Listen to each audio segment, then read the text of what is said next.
Apa beza peptide Cosrx dengan Jumiso? Peptide Cosrx dia more to hyaluronic acid. Dia more to hydration dan juga dia ada ingredient copeptide yang bantu untuk bagi side effect anti-inflammatory pada kulit kita.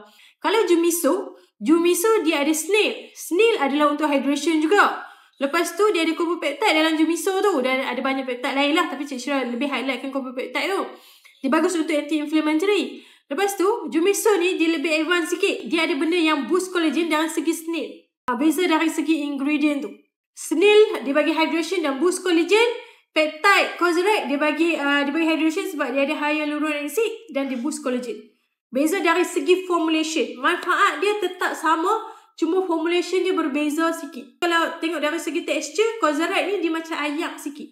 Kalau Jumiso ni dia more tu macam essence. Sebab Jumiso ni essence. Peptide Cosrx adalah serum. Cosrx serum, Jumiso essence. Dia beza yang tu.